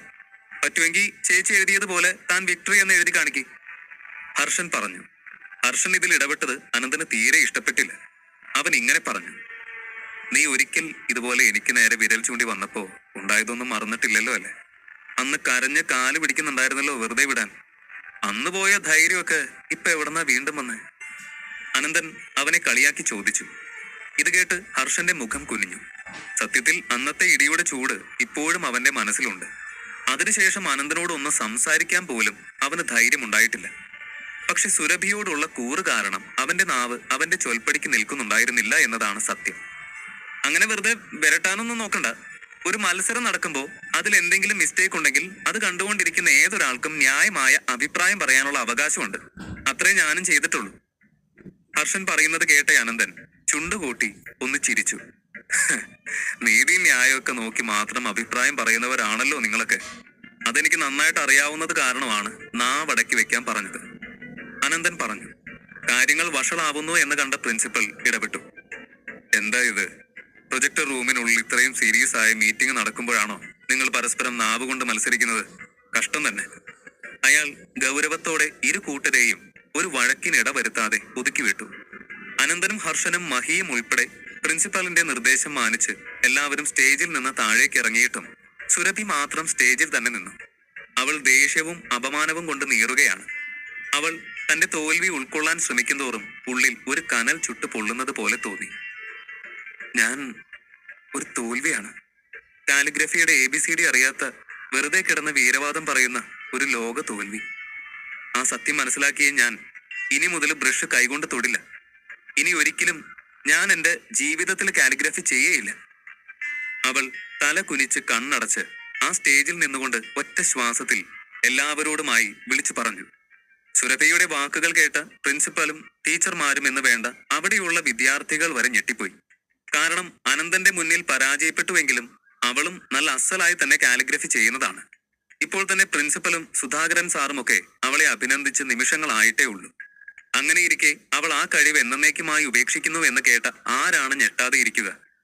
സുരഭി, എന്താ കുട്ടി ഈ പറയുന്നേ? പ്രിൻസിപ്പൽ അവളുടെ വാക്കുകൾ കേട്ട് ഒട്ടും ഉൾക്കൊള്ളാനാവാതെ ചോദിച്ചു. അവൾ ഒന്നും മിണ്ടാതെ അങ്ങനെ തന്നെ നിന്നു. കാലിഗ്രഫിയില് നീ ഒട്ടും മോശമല്ല സുരഭി, നന്നായി തന്നെ ചെയ്യുന്നുണ്ട്. ഇവിടെയുള്ള മറ്റു പല കുട്ടികളെക്കാൾ മുകളിലാണ് നീ. വെറും 2 പേര് തമ്മിലുള്ള ഒരു ചെറിയ താരതമ്യത്തിൽ 2ാം സ്ഥാനത്തേക്ക് പോയ ഉടനെ തകർന്നു പോയോ നീ? അത്രേ ഉള്ളോ നിന്റെ ആത്മധൈര്യം? അനന്തന്റെ കാലിഗ്രഫിക്കൊപ്പം നിൽക്കാൻ പറ്റാത്തത് ഇത്രയും വലിയൊരു പ്രശ്നമായിട്ട് കാണേണ്ട കാര്യമുണ്ടോ കുട്ടി? സുധാകർ സാർ പറഞ്ഞത് കേട്ടില്ലേ? കാലിഗ്രഫി അധ്യാപകനായ അദ്ദേഹത്തിന് പോലും അനന്തനോളം നല്ലൊരു വർക്ക് ചെയ്യാൻ പറ്റില്ല എന്ന് അദ്ദേഹം തന്നെ സ്വയം സമ്മതിച്ചു. ഞങ്ങൾക്കൊക്കെ ആദ്യം അനന്തന്റെ പേപ്പറും നിന്റെ പേപ്പറും ഒരുപോലെ ഭംഗിയുള്ളതാണെന്നല്ലേ തോന്നിയത്. അത്രയും കഴിവുള്ള നീ ഇങ്ങനെ എടുത്തു ചാടി തീരുമാനങ്ങൾ എടുക്കരുത്. പ്രിൻസിപ്പൽ പറഞ്ഞത് പലതും അവൾ അവ്യക്തമായിട്ടാണ് കേട്ടത്. അവൾക്ക് തന്റെ ശരീരം വിറകൊണ്ട് കണ്ണിൽ ഇരുട്ട് കയറും പോലെ തോന്നി. വീഴാതെ ഇരിക്കാൻ അവൾ അടുത്തുണ്ടായിരുന്ന ടേബിളിൽ പിടുത്തമിട്ടു. എങ്ങനെയൊക്കെയോ അവൾ വീഴാതെ പിടിച്ചു നിന്നു. പ്രിൻസിപ്പൽ തന്നെ സമാധാനിപ്പിക്കാനാണ് ആ വാക്കുകൾ പറഞ്ഞതെങ്കിലും അനന്തന്റെ മുന്നിൽ പരാജയപ്പെട്ടതിന് വിഷമിക്കേണ്ട, അനന്തന്റെ ഒപ്പം കയറി വരാൻ ഇനിയും പറ്റുമെന്നൊക്കെ കേൾക്കുമ്പോൾ താൻ വീണ്ടും അനന്തന്റെ മുൻപിൽ ചെറുതാവുന്നത് പോലെയാണ് അവൾക്ക് തോന്നിയത്. ഞാനൊരു തീരുമാനം എടുത്തു കഴിഞ്ഞു. ഇനി അത് മാറ്റാൻ സാറ് ശ്രമിക്കണ്ട. അത്രയും പറഞ്ഞ് സുരഭി എങ്ങനെയോ സ്റ്റേജിൽ നിന്നും വീഴാതെ ഇറങ്ങി സ്വന്തം സീറ്റിൽ വന്നിരുന്നു. ഹർഷനും മഹിയും ഒക്കെ അവളെ സമാധാനിപ്പിക്കാൻ അടുത്തു വന്നെങ്കിലും എന്ത് പറയണമെന്നറിയാതെ കുഴങ്ങി. അരുന്ധതിയും വല്ലാത്തൊരവസ്ഥയിലായിരുന്നു. തന്റെ ഏട്ടൻ കാരണം സുരഭി ഇങ്ങനെ ഒരു തീരുമാനം എടുക്കുമെന്ന് അവളും തീരെ പ്രതീക്ഷിച്ചതല്ല. സുരഭി ഇനി എന്താണ് ചെയ്യാൻ പോകുന്നത് എന്നറിയാതെ അരുന്ധതി അനന്തനെ പകച്ചു നോക്കി. സുരഭിയുടെ ഈ തീരുമാനത്തിൽ അനന്തന്റെ പ്രതികരണം എന്തായിരിക്കും? അധ്യായം 120. അനന്തനോട് പരാജയപ്പെട്ട സുരഭി എന്നേക്കുമായി താൻ കാലിഗ്രഫി നിർത്തുന്നു എന്ന് ഉറക്കെ പ്രഖ്യാപിച്ചുകൊണ്ട് വന്ന് സീറ്റിലിരുന്നു. അവളുടെ അടുത്തിരുന്ന മഹിയും ഹർഷനും ഒക്കെ അവളെ എന്തു പറഞ്ഞ് സമാധാനിപ്പിക്കണമെന്നറിയാതെ കുഴഞ്ഞു. മറ്റു കുട്ടികളുടെ ഇടയിലെല്ലാം ഇത് വലിയ ചർച്ചയായി മാറി. അനന്തന്റെ കാലിഗ്രഫിയിലുള്ള കഴിവും അതുപോലെ തന്നെ സുരഭിയുടെ പ്രതിജ്ഞയുമെല്ലാം കുട്ടികൾ ചർച്ച ചെയ്തു. സുരഭി അവിടുത്തെ കോളേജ് ടോപ്പറാണ് എന്നതിലുപരി രാജീവ് വർമ്മയുമായി കല്യാണം ഉറപ്പിച്ചു വെച്ചിരിക്കുന്ന പെണ്ണുകൂടിയാണ്. കലാപരമായും സ്വാധീനം കൊണ്ടുമൊക്കെ അവൾ ഒരു സാധാരണ കോളേജ് സ്റ്റുഡന്റ് എന്നതിലുപരി ബഹുമാനം നേടി വന്നിരുന്നു. ആ അവൾ ഇന്ന് തന്നെ ബഹുമാനിച്ചിരുന്ന എല്ലാവരുടെയും മുന്നിൽ ഒരു തോൽവിയായി സ്വയം പ്രഖ്യാപിച്ച് തല കുമ്പിട്ടിരിക്കുന്ന കാഴ്ച വളരെ ദയനീയമാണ്. സുരഭി ചേച്ചി എങ്ങനെ തോറ്റ്? എനിക്ക് വിശ്വസിക്കാൻ പറ്റുന്നില്ല. ഇതുവരെ മത്സരിച്ച ഒരു പരിപാടിക്ക് പോലും സുരഭി ചേച്ചി 2ാം സ്ഥാനത്തായിട്ടില്ല. ഇന്ന് വരെ എന്തിനും ഫസ്റ്റ് ആയിരുന്നു. തോറ്റത് പോട്ടെ, പക്ഷെ അതിന്റെ പേരിൽ ചേച്ചി എടുത്ത തീരുമാനം അതല്പം കൂടിപ്പോയില്ലേ? സുരഭിയെ നോക്കി പിന്നിലെ സീറ്റിലിരുന്ന പെൺകുട്ടികൾ അടക്കം പറഞ്ഞു. കുട്ടികളൊക്കെ തന്നെ പറ്റിയാണ് ഇപ്പോൾ സംസാരിക്കുന്നത് എന്ന് ഫീൽ ചെയ്ത സുരഭി ഭ്രാന്തായി തല കുനിച്ചിരുന്നു. അരുന്ധതി മാത്രം ഇതെല്ലാം കണ്ട് സന്തോഷത്തോടെയിരുന്നു. അവൾക്ക് തന്റെ ഏട്ടനെ ഇത്രയും അപമാനിച്ച സുരഭി ചോദിച്ചു വാങ്ങിയ ഈ അവസ്ഥയിൽ അശേഷം ദുഃഖം തോന്നിയില്ല. അവൾ അനന്തനെ നോക്കി കണ്ണു ചിമ്മി. എന്റെ ഏട്ടനാണ് വേൾഡ് ബെസ്റ്റ്, എനിക്കറിയാലോ, അവൾ അനന്തന്റെ തോളോട് ചേർന്ന് പറഞ്ഞു. അവൻ അവളുടെ തലയിൽ മെല്ലെയൊന്ന് തട്ടി പുഞ്ചിരിച്ചു. അന്നത്തെ മത്സരമൊക്കെ കഴിഞ്ഞു. ദിവസങ്ങൾ അങ്ങനെ കടന്നുപോയി. പിന്നീട് സുരഭി അനന്തനോട് നേർക്ക് നേർ വന്നില്ല. അനന്തനോടെന്നല്ല, കോളേജിൽ വന്നാൽ അവൾ ആരോടും അങ്ങനെ സംസാരിക്കാറില്ല. അന്നത്തെ സംഭവം അവളെ അത്രയ്ക്ക് തളർത്തി കഴിഞ്ഞു. അനന്തൻ അതിനുശേഷം സ്ഥിരം കോളേജിൽ പോകാറുണ്ട്. അങ്ങനെ എല്ലാം ശാന്തമായി പോയിക്കൊണ്ടിരുന്നപ്പോഴാണ് ഒരു ദിവസം ഉച്ചയ്ക്ക് പല്ലവിയുടെ കോൾ അനന്തന് വരുന്നത്. അനന്ത, ജോലി ഞാൻ കംപ്ലീറ്റ് ചെയ്ത് കഴിഞ്ഞു. ഞാൻ ആ വാക്കുകൾ 10,000 തവണ എഴുതി പൂർത്തിയാക്കിയിട്ടുണ്ട്. ഇത് കേട്ട അനന്തന്റെ കണ്ണുകൾ വിടർന്നു. ആഹാ, കൊള്ളാലോ, കൺഗ്രാറ്റുലേഷൻസ്, അവൻ പറഞ്ഞു. അവരുടെ ആ കോൾ കുറച്ചു നേരം നീണ്ടുപോയി. അതിനിടെ പല്ലവി തന്റെ ഇന്റർവ്യൂവിന്റെ കാര്യവും അതുപോലെ കാലിഗ്രഫി വൈറലായതും തുടങ്ങിയ വിശേഷമൊക്കെ അനന്തനോട് പങ്കുവച്ചു. അതുപോലെ തന്നെ കോളേജിൽ അനന്തന്റെ കാലിഗ്രഫി സംസാര വിഷയമായതിനെ പറ്റിയും അവർ സംസാരിച്ചു. അതിനിടെ അനന്തൻ പല്ലവിയോട് ഒന്നുകൂടി ചോദിച്ചു, താൻ ഞാൻ പറഞ്ഞ വാക്കുകൾ 10,000 വട്ടം എഴുതിയില്ലേ? അതിന്റെ ഫലം തീർച്ചയായിട്ടും ഉണ്ടാവും. ഇനി ആ പേപ്പർ ഒന്നും സൂക്ഷിച്ചു വെക്കേണ്ട ആവശ്യമില്ല. തന്റെ കാലിഗ്രഫി ഇത്രയും വൈറലായ സ്ഥിതിക്ക് താൻ അത് ഇപ്പൊ സെയിലിന് വെക്കുന്നോ? അനന്തൻ ചോദിച്ചതിന് ഒരു നിമിഷം പോലും ആലോചിക്കാതെ പല്ലവി ഇല്ല എന്ന് തീർത്ത് പറഞ്ഞു. ഇല്ല അനന്ത, ഒരു പേപ്പറിന് തന്നെ കോടികൾ കിട്ടുമെന്ന് പറഞ്ഞാലും ഞാൻ അത് വിൽക്കാൻ തയ്യാറല്ല. ആ പേപ്പേഴ്സ് ഞാൻ സൂക്ഷിച്ചു വെച്ചോളാം, പല്ലവി പറഞ്ഞു. അനന്തനോട് സംസാരിച്ചു നിന്ന പല്ലവി ജനാലയ്ക്ക് അരികിലേക്ക് വന്നു. ഓഫീസിന്റെ ജനാലയിലൂടെ പുറത്തേക്ക് നോക്കി നിന്ന അവളുടെ മനസ്സിൽ നേരിയ രീതിയിൽ ദേഷ്യം നുരഞ്ഞു പൊങ്ങുന്നത് അവൾ അറിഞ്ഞു. എന്നാൽ എത്ര ആലോചിച്ചിട്ടും എന്ത് കാര്യത്തിനാണ് അവൾക്ക് ഈ ദേഷ്യം തോന്നുന്നത് എന്ന് മാത്രം അവൾക്ക് മനസ്സിലായില്ല. അനന്തനും ഈ സമയം ചെറിയൊരു ആശയക്കുഴപ്പത്തിലായിരുന്നു. എന്തിനും ഏതിനും ബിസിനസ് മൈൻഡ് ഉപയോഗിക്കുന്ന പല്ലവി ഇപ്പോൾ മാത്രം എന്താണ് അവളുടെ ബിസിനസ് ബുദ്ധി ഉപയോഗിക്കാതെ ഇങ്ങനെ കെയർലെസ് ആയി സംസാരിക്കുന്നതെന്ന് അനന്തൻ എത്ര ആലോചിച്ചിട്ടും മനസ്സിലായില്ല. അനന്തൻ മനസ്സിലാക്കിയിടത്തോളം പല്ലവിക്ക് ബിസിനസ് കഴിഞ്ഞിട്ടേ ഉള്ളൂ മറ്റെന്തും. അഥവാ അവൾ ആ കാലിഗ്രഫി വിൽക്കാൻ സമ്മതിച്ചിരുന്നുവെങ്കിൽ കാലിഗ്രഫിയുടെ ലോകത്ത് അവൾ എന്നേക്കുമായി തന്റെ സ്ഥാനം ഉറപ്പിച്ചേനെ. അത്രയും നല്ലൊരു അവസരം അവൾ എന്തിനു വിട്ടുകളഞ്ഞുവെന്ന് അവന് മനസ്സിലായില്ല. അനന്തൻ അവളെ ഒരു തവണ കൂടി പറഞ്ഞു മനസ്സിലാക്കാൻ ശ്രമിച്ചു. നോക്ക് പല്ലവി, എന്താ കൊച്ചുകുട്ടികളെ പോലെ സംസാരിക്കുന്നത്? തന്റെ ബിസിനസ് മൈൻഡൊക്കെ എവിടെ പോയി? ഞാൻ പറഞ്ഞ വേർഡ്സ് നീ ഒരു 10,000 വട്ടം എഴുതിയിട്ടുണ്ട്. ഇനി അഥവാ ആ വേർഡ്സിനോടോ അതോ നിന്റെ എഴുത്തിനോടോ ഒരു ഇഷ്ടം തോന്നിയിട്ടുണ്ടെങ്കിൽ അതിന്റെ ഒരു കോപ്പി മാത്രം താൻ സൂക്ഷിച്ചു വെക്കേ. എന്നിട്ട് ബാക്കി സെയിൽ ചെയ്യ്. അല്ലാതെ 10,000 സൂക്ഷിച്ചു വെക്കുന്നത് കൊണ്ട് എന്ത് ഗുണമാ പല്ലവി ഉണ്ടാവുന്നേ? അവൾ മെല്ലെ നടന്ന് സോഫയിൽ വന്നിരുന്നു. എന്നിട്ടൊന്ന് ശ്വാസം നീട്ടി വലിച്ചുകൊണ്ട് അനന്തനോട് ഇങ്ങനെ പറഞ്ഞു, ഇതെല്ലാം എനിക്ക് അറിയാനന്ത. എല്ലാത്തിനെയും പക്ഷെ എല്ലാ സമയവും കാശ് കൊണ്ട് അളന്ന് തൂക്കാൻ കഴിയില്ല. അതുകൂടി നമ്മൾ ഓർക്കണം. അവൾ എന്താണ് അങ്ങനെ പറഞ്ഞത് എന്ന് അനന്തൻ ചിന്തിച്ചു. അനന്തന് മാത്രമല്ല, പല്ലവിക്ക് പോലും താൻ എന്തിനാണ് അത് വിൽക്കാൻ മടി കാണിക്കുന്നതെന്ന് അറിയില്ലായിരുന്നു. അത് എഴുതുന്ന സമയത്താണെങ്കിൽ അവൾക്ക് നന്നേ ബോറടിക്കുകയും ചെയ്തതാണ്. ഒരേ വാചകം തന്നെ 10,000 വട്ടം ആവർത്തിച്ചെഴുതുമ്പോൾ എങ്ങനെയെങ്കിലും ഒന്ന് തീർന്നാൽ മതി എന്നായിരുന്നു അവളുടെ ചിന്ത. എന്നിട്ടും എഴുതി കഴിഞ്ഞപ്പോൾ അവൾക്കത് വിറ്റുകളയാൻ തോന്നുന്നില്ല. അത് അവളെ തന്നെ അത്ഭുതപ്പെടുത്തി. പല്ലവിയുടെ വാക്കുകൾ കേട്ട് അനന്തൻ പറഞ്ഞു, താൻ ഇനിയും കൂടുതൽ വാക്കുകൾ എഴുതാൻ തയ്യാറാണെങ്കിൽ ഓക്കെ. ഇല്ല എങ്കിൽ ആ സൂക്ഷിച്ചു വെച്ചിരിക്കുന്ന വാക്കുകൾ കൊണ്ടും നിനക്ക് പ്രയോജനമില്ലാതെ ആയിപ്പോ, അനന്തൻ പറഞ്ഞു. പല്ലവി അല്പമൊന്ന് ആലോചിച്ചിട്ടാണ് മറുപടി പറഞ്ഞത്.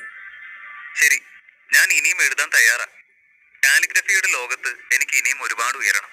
പക്ഷെ അതിന് താൻ തന്നെ എന്നെ ഗൈഡ് ചെയ്യണം, പല്ലവി പറഞ്ഞു. അനന്തന് പക്ഷേ അതിന്റെ ആവശ്യമുണ്ട് എന്ന് തോന്നിയില്ല. കാരണം അവൻ അറിയാം, പല്ലവി സ്വയം തന്നെ കാലിഗ്രഫിയിൽ കഴിവ് തെളിയിക്കാൻ പ്രാപ്തയാണെന്നും അവൾക്ക് കുറച്ചുകൂടി പരിശീലനത്തിന്റെ ആവശ്യമേ ഉള്ളൂ എന്നും. കാലിഗ്രഫിയുടെ ലോകത്ത് പല്ലവി ഇപ്പോൾ ഒരു ശിശു അല്ലാതിരിക്കെ എന്തിനാണ് താൻ അവളെ പിച്ച വെച്ച് നടത്തുന്നത്? അവൾ സ്വയം നടക്കാറായിട്ടുണ്ടല്ലോ, അനന്തൻ ഓർത്തു. ശരി, ഓക്കെ, ഞാനത് ഏറ്റു. താൻ ഹാർഡ് വർക്ക് ചെയ്യാൻ മടി കാണിക്കാത്തിടത്തോളം കാലം ഞാൻ തന്നെ സഹായിക്കാം, അനന്തൻ പറഞ്ഞത് കേട്ട് പല്ലവിക്ക് സന്തോഷമായി. അനന്തനോട് സംസാരിച്ചു കൊണ്ട് നടക്കുന്നതിനിടെ എപ്പോഴോ ഹീൽസ് തെന്നി പല്ലവി മറിഞ്ഞു വീണു. പല്ലവിയുടെ ചിരിയും കളിയും ബഹളവും ഒക്കെ ക്യാബിന് പുറത്തുനിന്ന 2 ഫീമെയിൽ സ്റ്റാഫ് നോക്കി നിൽക്കുന്നുണ്ട്. അവരാണെങ്കിൽ തങ്ങളുടെ മാഡത്തിന് ഇതെന്താ പറ്റിയത് എന്ന് മൂക്കത്ത് വിരൽ വെച്ച് നോക്കുകയാണ്. ഒരു വികാരവും ഇല്ലാതെ സകല നേരവും ഗൗരവം മാത്രം മുഖത്ത് ഫിറ്റ് ചെയ്ത് 24 മണിക്കൂറും ബിസിനസ് എന്ന് പറഞ്ഞു നടക്കുന്ന ഞങ്ങളുടെ CEO തന്നെയാണോ ഈ കൊച്ചുകുട്ടികളെ പോലെ കിടന്ന് ചിരിക്കുന്നതും മറിഞ്ഞു വീഴുന്നതും എന്നവർ അതിശയിച്ചു. പല്ലവിയും അനന്തനും അല്പനേരം കൂടി എന്തൊക്കെയോ സംസാരിച്ചിട്ട് ഫോൺ വെച്ചു. അനന്തൻ കോളേജിൽ ലഞ്ച് ബ്രേക്കിന് ആഹാരമൊക്കെ കഴിഞ്ഞു വന്നപ്പോഴായിരുന്നു പല്ലവിയുടെ ഫോൺ വന്നത്. അന്ന് ക്ലാസ് കഴിഞ്ഞ് തിരികെ വീട്ടിലെത്തിയ അവൻ ആ നേരത്ത് തന്റെ അച്ഛനെ വീട്ടിൽ കണ്ട് ചെറുതായി ഒന്ന് സർപ്രൈസ് ആയി. കാരണം കോളേജ് വിടുന്ന നേരങ്ങളിൽ അച്ഛൻ ഡിസ്പെൻസറിയിലാണ് ഉണ്ടാവുക. രാത്രി ആയാലേ തിരികെ വരും. ഫ്രീ ആണെങ്കിൽ താനും അരുന്ധതിയും അങ്ങോട്ട് പോകാറാണ് പതിവ്. അല്ലാതെ അച്ഛൻ ഡിസ്പെൻസറി വിട്ട് നേരത്തെ വരുന്ന പ്രശ്നം ഉദിക്കാറില്ല. അച്ഛ, ഇന്നെന്താ അച്ഛന്റെ പ്രിയപ്പെട്ട ഡിസ്പെൻസറി വിട്ട് നേരത്തെ? സൂര്യൻ നാളെ പടിഞ്ഞാറ് ഉദിക്കാം എന്ന് വല്ലതും അച്ഛനോട് പറഞ്ഞിട്ടുണ്ടോ? അനന്തൻ നർമ്മം ചാലിച്ച് ചോദിച്ചു. അനന്തൻ തമാശയ്ക്കാണ് ചോദിച്ചതെങ്കിലും അതിൻ്റെതായ ചിരിയോ മറ്റും വാസുദേവന്റെ മുഖത്തുണ്ടായിരുന്നില്ല. അയാളുടെ മുഖം ദേഷ്യം കൊണ്ട് ചുവന്നിരുന്നു. നീ മറന്നോ നാളത്തെ ദിവസം? അയാൾ ചോദിച്ചു. ഇത് കേട്ട അനന്തന്റെ മുഖം ഒന്ന് ചുളിഞ്ഞു. നാളെ എന്താണ് എന്ന് അവൻ തല പുകഞ്ഞ് ആലോചിച്ചു. ഇതേത് മാസമാണെന്നും ഈ മാസം എന്തൊക്കെ വിശേഷങ്ങൾ ഉണ്ടെന്നും ആരുടെയൊക്കെ പിറന്നാൾ വരാൻ സാധ്യതയുണ്ട് എന്നുമൊക്കെ അവന്റെ തലയിലൂടെ കടന്നുപോയി. ഈ മാസം അങ്ങനെ ഒന്നും ഉള്ളതായി അവൻ ഓർത്തെടുക്കാൻ കഴിഞ്ഞുമില്ല. അവൻ ആലോചിച്ച് തല ചൊറിഞ്ഞു നിൽക്കവെയാണ് അരുന്ധതി എന്തോ ഓർത്തത്. നാളെ മദേഴ്സ് ഡേ അല്ലേ? അരുന്ധതി അത് പറഞ്ഞ് അച്ഛനെയും അനന്തനെയും മാറി മാറി നോക്കി. ആ ദിവസം രണ്ടാൾക്കും അത്ര സന്തോഷകരമല്ല എന്ന് അവൾക്കറിയാം. അമ്മ പോയതിൽ പിന്നെയുള്ള എല്ലാ മദേഴ്സ് ഡേയും ഇങ്ങനെയൊക്കെ തന്നെയാണ്. മാതൃദിനം ആഘോഷിക്കുന്നത് നിനക്ക് അത്ര ഇഷ്ടമുള്ള പരിപാടിയല്ല എന്ന് എനിക്കറിയാം. പക്ഷെ നീ ഒരു കാര്യം മറക്കരുത്. നീ വെറുക്കുന്ന നിന്റെ അമ്മ മാത്രമല്ല, ഞാൻ സ്നേഹിക്കുന്ന എൻ്റെ അമ്മ കൂടി ജീവിച്ചിരിപ്പുണ്ട്. അതുകൊണ്ട് എനിക്ക് ഈ മാതൃദിനം വിലപ്പെട്ടത് തന്നെ. അനന്തന്റെ അച്ഛൻ പറഞ്ഞു. ഇത് കേട്ട അനന്തന് വളരെ വിഷമം തോന്നി. അച്ഛൻ തന്നോട് ഇങ്ങനെ കടുപ്പിച്ച് സംസാരിക്കുന്നത് തന്നെ വളരെ വിരളമാണ്. അച്ഛൻ പറഞ്ഞത് ശരി തന്നെയാണ്. മാതൃദിനമൊക്കെ വരുമ്പോൾ തറവാട്ടിൽ എന്തെങ്കിലുമൊക്കെ ഒരു ചടങ്ങ് മുത്തശ്ശിക്ക് വേണ്ടിയൊക്കെ ഉണ്ടാകാറുണ്ട്. താൻ ഇങ്ങനെ അമ്മയോടുള്ള ദേഷ്യത്തിൽ ചാടിക്കടിക്കുമ്പോൾ സത്യത്തിൽ താൻ മറന്നുപോയിട്ടുണ്ട് പലപ്പോഴും അച്ഛന്റെ അമ്മയും ജീവിച്ചിരിപ്പുണ്ട് എന്ന്. അനന്തന് ആകെ പ്രയാസം തോന്നി. അച്ഛ, മുത്തശ്ശിയെ കാണാൻ പോണമെന്ന് അച്ഛന് തോന്നില്ലേ? അനന്തൻ ചോദിച്ചു. വാസുദേവൻ ഗൗരവത്തോടെ കുറെ നേരം ആലോചിച്ചു. എന്നിട്ട് പറഞ്ഞു.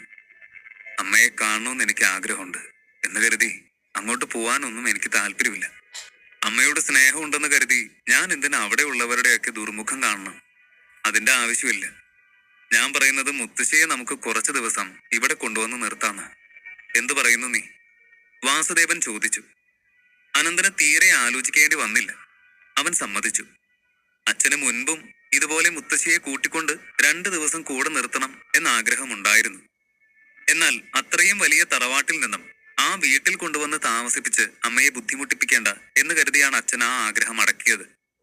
ഇന്ന് തനിക്ക് മുത്തശ്ശിയെ ഇവിടേക്ക് കൂട്ടിക്കൊണ്ടുവരാൻ യാതൊരു തടസ്സവുമില്ല. അച്ഛ, ഞാൻ പറയാൻ വരികയായിരുന്നു.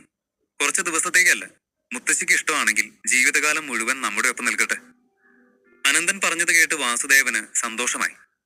ഈ സമയം അരുന്ധതി എന്തോ ആലോചിച്ച് നിൽക്കുന്നത് കണ്ട് അനന്തൻ അവളെ ചെറുതായി തട്ടി പിടിച്ചു. എന്താടി ആലോചിക്കുന്നത്? അല്ല ഏട്ടാ, ഞാൻ ഓർക്കുമായിരുന്നു, നാളെ മാതൃദിനമായിട്ട് മുത്തശ്ശിയെ അവര് നമ്മുടെ ഒപ്പം വിടുമോ? അവിടെയും അവരെന്തെങ്കിലും ആഘോഷമൊക്കെ പ്ലാൻ ചെയ്യുമായിരിക്കും. അതിനിടയിൽ ഇങ്ങനെ നമ്മൾ വിളിച്ച, അതും ജീവിതകാലം മുഴുവൻ നമ്മുടെ ഒപ്പം നിർത്താനായിട്ട് കൂട്ടിക്കൊണ്ടുവരുമ്പോ അത് അവര് വലിയ പ്രശ്നമാക്കാൻ സാധ്യതയുണ്ട്. ഞാൻ അതിനെപ്പറ്റി ആലോചിക്കായിരുന്നു. അരുന്ധതി പറഞ്ഞു. ഈ മദേഴ്സ് ഡേ സെലിബ്രേഷൻ ഒന്നും മുത്തശ്ശിക്ക് തീരെ താല്പര്യമുള്ള കാര്യമല്ല. അത് നമ്മുടെ ഒരു സംതൃപ്തിക്ക് വേണ്ടി നമ്മൾ ഒരുക്കുന്നു എന്നേ ഉള്ളൂ. അതുകൊണ്ട് തറവാട്ടിലെ ചടങ്ങ് മിസ് ചെയ്താലും മുത്തശ്ശിക്ക് വിഷമമൊന്നും ഉണ്ടാവില്ല. പിന്നെ നമ്മളോടൊപ്പം താമസിക്കാൻ വരാമെന്ന് മുത്തശ്ശി എന്നോട് നേരത്തെ പറഞ്ഞിട്ടുള്ളതാണ്. അതുകൊണ്ട് നീ വിഷമിക്കണ്ട. അനന്തൻ അങ്ങനെ പറഞ്ഞുവെങ്കിലും തറവാട്ടിലുള്ളവർ പ്രശ്നമുണ്ടാക്കിയാൽ എന്ത് ചെയ്യുമെന്ന ചിന്തയിൽ അവന്റെ മനസ്സും പുകഞ്ഞുകൊണ്ടിരുന്നു. മുത്തശ്ശി അനന്തനോടൊപ്പം വന്ന് താമസിക്കാൻ തയ്യാറാകുമോ? 121. അനന്തൻ തന്റെ മുത്തശ്ശിയെ നാളെ തറവാട്ടിൽ നിന്ന് തന്റെ വീട്ടിലേക്ക് കൂട്ടിക്കൊണ്ടുവരുന്നതിനെ പറ്റി സംസാരിച്ചു നിൽക്കവെയാണ് തറവാട്ടിലുള്ളവർ അത് പ്രശ്നമാക്കില്ലേ എന്ന് അരുന്ധതി ഒരു സംശയം പറഞ്ഞത്. അത് വരുന്നിടത്ത് വെച്ച് കാണാമെന്ന ഭാവത്തിൽ അവർ ആ ചർച്ച അവസാനിപ്പിച്ചു. പിറ്റേന്ന് അനന്തനും വാസുദേവനും രാവിലെ തന്നെ തറവാട്ടിലേക്ക് തിരിച്ചു. അവർ കാർ കുറച്ചു മാറ്റിയാണ് പാർക്ക് ചെയ്തത്. ദൂരെ നിന്ന് അവർ തങ്ങളുടെ തറവാടിനെ ഒരു നോട്ടം നോക്കി. മുത്തശ്ശി അവിടുത്തെ ജോലിക്കാരുടെ ഒപ്പം പുറത്തേക്ക് ഇറങ്ങുന്നത് അവർ കാറിൽ ഇരുന്ന് തന്നെ കണ്ടു. അവർ നേരത്തെ തന്നെ അറിയിച്ചിട്ടുണ്ടായിരുന്നു മുത്തശ്ശിയെ കൊണ്ടുപോകാനായി അവരെത്തുമെന്ന്. അതിനാൽ അവർ ബാഗും വസ്ത്രങ്ങളും ഒക്കെ എടുത്താണ് പുറത്തേക്ക് ഇറങ്ങുന്നത് എന്ന് കണ്ട അനന്തനും വാസുദേവനും സന്തോഷിച്ചു. ജോലിക്കാർ മുത്തശ്ശിയുടെ പെട്ടി കൊണ്ടുവന്ന് കാറിലേക്ക് വയ്ക്കാൻ സഹായിച്ചു. മുത്തശ്ശി കാറിലേക്ക് കയറിയതും അവർ പിന്നെ തറവാട്ടിൽ ആരെയും കാണാനും കൂടുതൽ വഴക്കും വക്കാണവും ഉണ്ടാക്കാനും മുതിരാതെ വേഗം തിരികെ പോയി. ബംഗ്ലാവിലെത്തിയതും അരുന്ധതി മുത്തശ്ശിയുടെ കൈ പിടിച്ച് കാറിൽ നിന്നിറക്കി. അവൾ ആ കൈ വിടാതെ പിടിച്ചുകൊണ്ട് സന്തോഷത്തോടെ പറഞ്ഞു, മുത്തശ്ശി, ഇന്നെനിക്ക് ഒത്തിരി സന്തോഷാ, അറിയോ?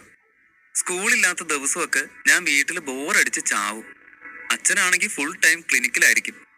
ഏട്ടൻ ആരെയെങ്കിലും കാണാൻ പോകുന്നു എന്ന് പറഞ്ഞിറങ്ങിയാ പിന്നെ ഒരു നേരം പിടിക്കും തിരിച്ചു വരാൻ. ഞാൻ ഒറ്റയ്ക്കാവും. ഇനി മുത്തശ്ശി വന്നുകൊണ്ട് എനിക്ക് മിണ്ടാനും പറയാനും ഒരാളായല്ലോ, അവൾ പറഞ്ഞു. ഇത് കേട്ട് മുത്തശ്ശി ചിരിച്ചു. എന്റെ പേരക്കുട്ടി വല്ലാണ്ട് അങ്ങ് വളർന്നല്ലോ. തറവാട്ടിൽ നിന്ന് പോകുമ്പോ ആള് ഇത്രയൊന്നും ഇല്ലായിരുന്നു. ഇതിപ്പോ ഇരുന്നിട്ട് എഴുന്നേക്കുന്നത് പോലെയാ പെമ്പിള്ളേര് വളരണത് എന്ന് ചുമ്മാ പറയുന്നതല്ല.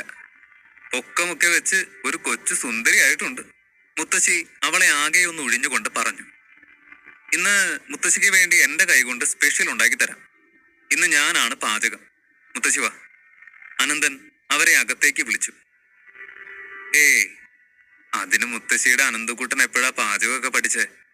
അവരതിശയത്തോടെ ചോദിച്ചു. പിന്നല്ലാണ്ട് ഏട്ടൻ പൊളിയായിട്ട് കുക്ക് ചെയ്യും. ഒരിക്കൽ ഏട്ടൻ ഉണ്ടാക്കുന്ന എന്തെങ്കിലും കഴിച്ചാ പിന്നെ മുത്തശ്ശി ഇടയ്ക്കിടയ്ക്ക് അത് വേണോന്ന് പറയും, നോക്കിക്കോ, അരുന്ധതി പറഞ്ഞു. പറഞ്ഞതുപോലെ തന്നെ മുത്തശ്ശിയെ വിശ്രമിക്കാൻ മുറിയിലാക്കിയ ശേഷം അനന്തൻ നേരെ അടുക്കളയിലെത്തി. കുറച്ചു നേരം കൊണ്ട് തന്നെ അവൻ നല്ല രുചികരമായ ആഹാരം തയ്യാറാക്കി തീൻമേശയിലെത്തിച്ചു. ആഹാരത്തിന്റെ വാസന മൂക്കിൽ തട്ടിയപ്പോൾ തന്നെ മുത്തശ്ശിക്ക് മനസ്സിലായി അവന്റെ കൈപുണ്യം എത്രയുണ്ടെന്ന്. അവരവനെ നന്നായി പുകഴ്ത്തി. വാസുദേവന് ഇതെല്ലാം കേട്ട് നല്ല സന്തോഷം തോന്നി. കുറെ കാലത്തിന് ശേഷമാണ് അവരുടെ ഇടയിൽ നഷ്ടപ്പെട്ടു പോയ സന്തോഷം തിരികെ വരുന്നത്. അന്നത്തെ ദിവസം അങ്ങനെ സന്തോഷത്തോടെ തന്നെ കടന്നുപോയി. മുത്തശ്ശിക്ക് ഉറക്കം വരുന്നു എന്ന് പറയുന്നത് വരെ അവർ തമാശയും കളിയും ചിരിയുമായി അങ്ങനെ തുടർന്നു.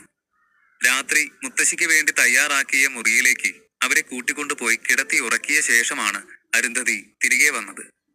പുലർച്ചെ 3 മണി കഴിഞ്ഞപ്പോൾ ആ മുറിയിൽ നിന്ന് മുത്തശ്ശിയുടെ വേദന കൊണ്ട് പുളഞ്ഞ നിലവിളി കേട്ട് ഭയന്നാണ് അനന്തൻ ഉറക്കം ഞെട്ടി എഴുന്നേൽക്കുന്നത്. അവൻ ഭയന്ന് അവരുടെ മുറിയിലേക്ക് ഓടി. അനന്തന്റെ കേൾവിശക്തി സാധാരണയിലും അധികമാണ്. അതുകൊണ്ടാണ് മുത്തശ്ശിയുടെ മുറിയിൽ നിന്നുള്ള ഞരക്കവും മൂളലുമൊക്കെ അവന് ഇത്ര ദൂരെ നിന്നും കേൾക്കാൻ കഴിഞ്ഞത്. അനന്തൻ മുത്തശ്ശിയുടെ മുറിയിലേക്ക് ഓടുന്ന നേരത്തും അവർ ശ്വാസം ആഞ്ഞു വലിക്കുന്ന ശബ്ദം പോലും അവന് തെളിഞ്ഞു കേൾക്കാം. അവന്റെ കാലുകൾക്ക് വേഗം കൂടി. അവൻ ഓടി മുറിയിലെത്തി. മുത്തശ്ശി, എന്തു പറ്റി? മുത്തശ്ശിക്ക് എന്തെങ്കിലും വയ്യായിക്കുണ്ടോ? അവൻ ചോദിച്ചു. മുറിയിൽ ആകെ ഇരുട്ടായതുകൊണ്ട് അവൻ ലൈറ്റ് ഇടാനായി സ്വിച്ച് തപ്പുന്നതിനിടെ എന്തോ ഒന്ന് നിലത്ത് വീഴുന്ന ശബ്ദം കേട്ട് അവനൊന്ന് ഞെട്ടി. ലൈറ്റ് ഇട്ടതും അവൻ കണ്ടു നിലത്ത് വീണ് കിടക്കുന്ന മുത്തശ്ശിയെ. മുത്തശ്ശി, മുത്തശ്ശി, എന്താ പറ്റിയേ? അവൻ ആധിയോടെ വന്ന് മുത്തശ്ശിയെ എടുത്ത് കട്ടിലിലേക്ക് കിടത്തി. അനന്തൻ മുത്തശ്ശിയുടെ അവസ്ഥ നന്നായി നോക്കി. മുഖം നന്നായി വിളറിയാണ് കാണുന്നത്. നെറ്റിയിൽ നിന്നും ചെന്നിത്തടത്തിലൂടെ വിയർപ്പൊഴുകുന്നു. ശ്വാസമെടുക്കാൻ നന്നേ ബുദ്ധിമുട്ടുന്നുണ്ടവർ. അവൻ ഒട്ടും സമയം കളയാതെ അവരുടെ പൾസ് നോക്കി ശേഷം കുറച്ച് മരുന്നുകൾ അവരുടെ നാവിലേക്ക് ഇറ്റിച്ചു കൊടുത്തു. ആ മരുന്നുകൾ ഉള്ളിൽ ചെന്ന് അല്പനേരമായപ്പോൾ അവരുടെ നില കുറച്ച് ശാന്തമായി. അവർ അവനോട് പുഞ്ചിരിക്കാൻ പ്രയാസപ്പെട്ടു. എന്താ മുത്തശ്ശി പെട്ടെന്ന് വയ്യാണ്ടായത്? അനന്തൻ ചോദിച്ചു. ഇപ്പൊ കുഴപ്പമില്ല മോനെ, ഒരു വയറുവേദനയാണ്. കുറച്ചു കാലമായിട്ടുണ്ട്. ആഹാരം നിയന്ത്രിച്ചില്ലെങ്കിൽ ഇങ്ങനെ വരാറുണ്ട് എനിക്ക്. ഇന്നാണെങ്കിൽ സന്തോഷം കാരണം അസുഖമൊന്നും ശ്രദ്ധിച്ചില്ല. നല്ല പോലെ ആഹാരം കഴിച്ചു, അതാ ഇങ്ങനെ. മോൻ ഇനി പേടിക്കണ്ട. അനന്തൻ സംശയത്തോടെ അവരുടെ പൾസ് വീണ്ടും ചെക്ക് ചെയ്തു. ഇല്ല മുത്തശ്ശി, ഇതൊരു സാധാരണ വയറുവേദനയല്ല. അത് പറയുന്നതിനോടൊപ്പം അവൻ മുത്തശ്ശിയുടെ കൺപോളയൊക്കെ വിടർത്തി രക്തയോട്ടമൊക്കെ പരിശോധിച്ചു. മുത്തശ്ശി കുറെ നാളായി മറ്റു പല ആയുർവേദ മരുന്നുകളും കഴിക്കുന്നുണ്ട് ഈ വയറുവേദന മാറാൻ. അസുഖം മാറിയിട്ടില്ല എങ്കിലും മുത്തശ്ശി ഇപ്പോഴും ജീവിച്ചിരിക്കുന്നത് ആ മരുന്നുകളുടെ സഹായത്താലാണ് എന്നുകൂടി അനന്തൻ മനസ്സിലാക്കി. പക്ഷേ അവൻ അപ്പോഴും ഉത്തരം കിട്ടാത്ത സംശയങ്ങൾ വേറെയുണ്ട്. അതായത് നാഷണൽ ആയുർവേദിക് ഹോസ്പിറ്റൽ പോലെ ഒരിടത്ത് ഇതുപോലെ ഒരു വയറുവേദന ചികിത്സിച്ച് മാറ്റുക വളരെ നിസ്സാരമാണ്. എന്നിട്ടും മുത്തശ്ശിക്ക് എന്തേ നല്ല ചികിത്സ കിട്ടിയില്ല? അല്ലെങ്കിൽ ഈ വയറുവേദന അമിത ആഹാരം കഴിക്കുമ്പോൾ ഉണ്ടാകുന്നതല്ല, മറിച്ച് മറ്റെന്തോ കാരണമുണ്ട് എന്ന് അവരെന്തുകൊണ്ട് കണ്ടെത്തിയില്ല? നാഷണൽ ആയുർവേദിക് ഹോസ്പിറ്റൽ ഒരു നിസാര വയറുവേദനയുടെ മുന്നിൽ പരാജയപ്പെട്ടോ? അനന്തൻ തല പുകഞ്ഞ് ആലോചിച്ചു.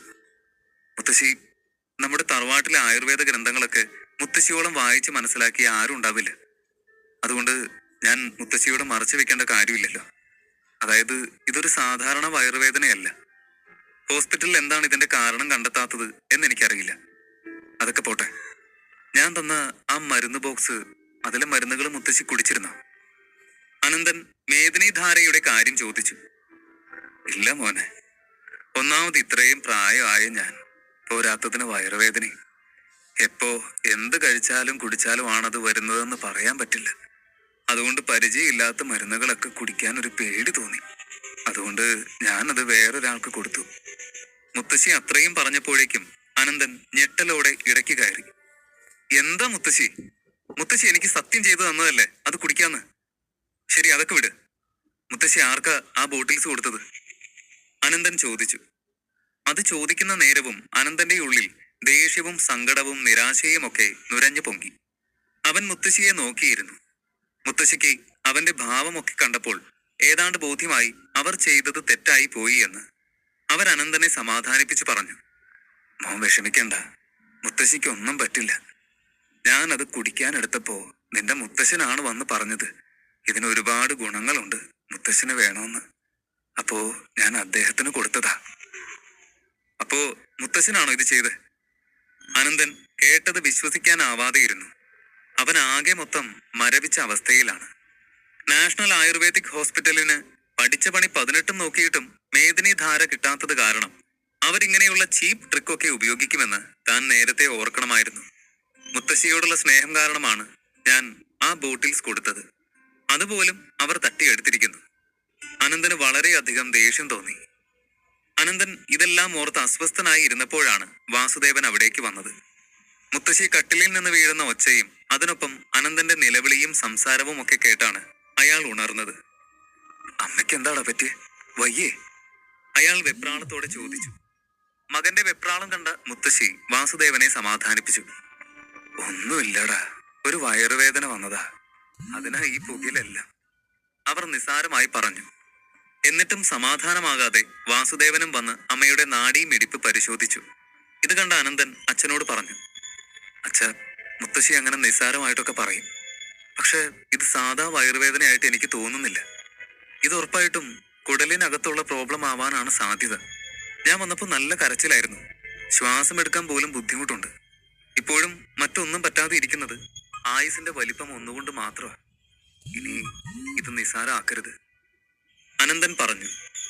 ഇത് കേട്ട മുത്തശ്ശിക്ക് കാര്യത്തിന്റെ ഗൗരവം മനസ്സിലായി. അവരുടെ മുഖം ഇരുണ്ടു. അവർക്ക് തന്റെ ആയുസ് തീരാറായ പ്രതീതി ഉണ്ടായി. നാഷണൽ ആയുർവേദിക് ഹോസ്പിറ്റലിൽ പോലും ചികിത്സിച്ച് ഭേദമായില്ല എങ്കിൽ ഇനി തനിക്ക് എവിടെ നിന്നാണ് രക്ഷ എന്ന് അവർ നിരാശയോടെ ഓർത്തു.